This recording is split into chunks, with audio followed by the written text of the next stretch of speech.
friends, welcome to Surya's Kitchen. இன்னைக்கு வீடியோல rusk வச்சு ஒரு சூப்பரான அல்வா ரெசிபி தாங்க பார்க்க போறோம். வாயில வச்சதுமே கரைஞ்சு போயிடும். அவ்வளோ டேஸ்டா இருக்கும். ஒரு 10 நிமிஷத்துல நம்ம செஞ்சு முடிச்சிடலாம். மதுரையில ரொம்ப ஃபேமஸான ஒரு அல்வான்னு கூட சொல்லலாம். இது வந்து பன் அல்வான்னு சொல்லுவாங்க, பிரெட் அல்வான்னு சொல்லுவாங்க. ரொம்ப ரொம்ப ஈஸியா செஞ்சிடலாம். இப்போ இந்த சூப்பரான அல்வா எப்படி பண்றதுன்னு பார்க்கலாம். இது செய்யறதுக்கு ஃபர்ஸ்ட் ரஸ்க் எடுத்துக்கோங்க. உங்களுக்கு தேவையான அளவுக்கு நீங்க ரஸ்க் எடுத்துக்கோங்க. நான் வந்து ஒரு 10 ரூபாய் பாக்கெட் ரஸ்க் தாங்க எடுத்திருக்கேன். இந்த 10 ரூபாய் பாக்கெட் ரஸ்க்குக்கே உங்களுக்கு வந்து பாத்தீங்கன்னா 5 பேர் சாப்பிடக்கூடிய அளவுக்கு அல்வா கிடைக்கும். இப்போ இது எல்லா ரஸ்கையும் இந்த மாதிரி மிக்ஸி ஜார்ல உடைச்சு சேர்த்துக்கோங்க. சேர்த்துட்டு இதை ஒரு 2 நிமிஷத்துக்கு நல்லா இந்த மாதிரி அரைச்சி எடுத்துக்கோங்க. ரொம்ப நைஸா கூட பவுடர் பண்ண தேவையில்லை, ஓரளவுக்கு பவுடர் பண்ணா போதும். இப்போ இந்த பவுடரை ஒரு பவுல்ல அளந்து எடுத்துக்கோங்க. எனக்கு வந்து ஒரு பவுல் கிட்ட பவுடர் கிடைச்சது. அடுத்தது ஸ்டவ்ல ஒரு பேன் வச்சுட்டு அதுல 1 டீஸ்பூன் அளவுக்கு நெய் சேர்த்துக்கோங்க. நெய் சேர்த்துட்டு அது கூட ஒரு 5-6 முந்திரி பருப்பு சேர்த்துக்கோங்க. சேர்த்துட்டு இதை வந்து நெய்யில லேசா செவக்க வறுத்து எடுத்துக்கோங்க. லேசா செவந்ததுக்கு அப்புறமா ஒரு பவுல்ல மாத்தி எடுத்து வச்சுக்கலாம். இப்ப இந்த நெய்யிலேயே நம்ம அரைச்சு வச்சிருந்த ரஸ்க் தூளை சேர்த்துக்கலாங்க.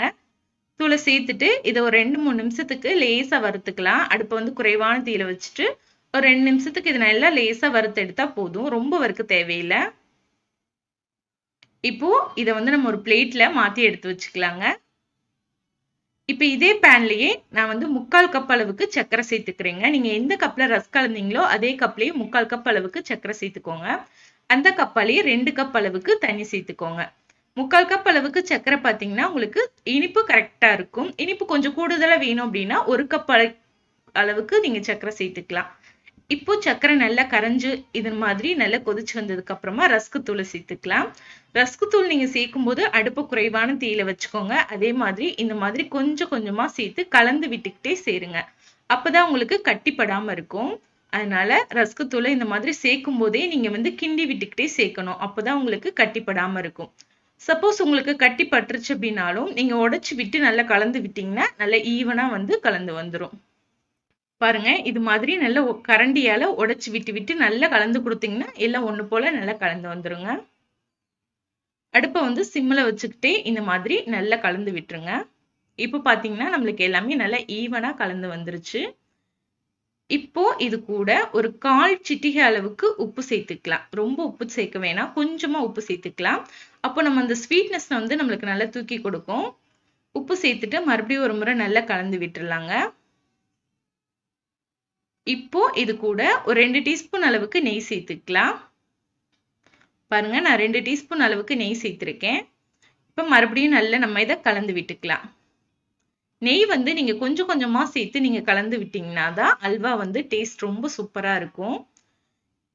இப்போ இதுல வந்து நம்ம ஏலக்காய் தூள் சேர்த்துக்கலாம். 1 டீஸ்பூன் அளவுக்கு ஏலக்காய் தூள் சேர்த்துக்கோங்க. நான் வந்து ஒரு 3 ஏலக்காவை சர்க்கரை கூட சேர்த்து நல்லா அரைச்சிட்டு சேர்த்திருக்கேன். மறுபடியும் இதை நல்லா கலந்து விட்டுறலாங்க. பன் அல்வானாலே உங்களுக்கு நெய் தான் ரொம்ப ரொம்ப முக்கியம். நெய் வந்து நிறைய சேர்த்துக்கிட்டாதான் அல்வா வந்து ரொம்ப டேஸ்டா இருக்கும். கல்யாண வீட்டுல நீங்க சாப்பிடக்கூடிய அல்வா பாத்தீங்கன்னா அப்படியே நெய் ததும்ப ததும்ப இருக்கும்.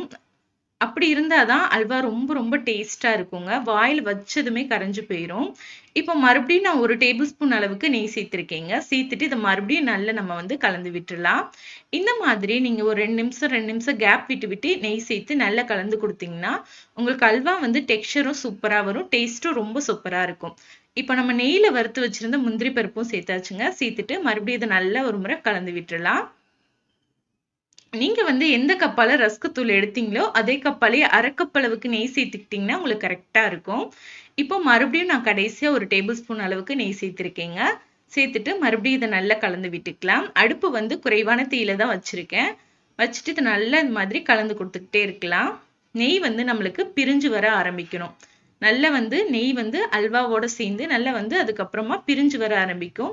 பாருங்க, ஓரத்துல எல்லாம் நல்ல நெய் பிரிஞ்சு வர ஆரம்பிச்சிருக்கு.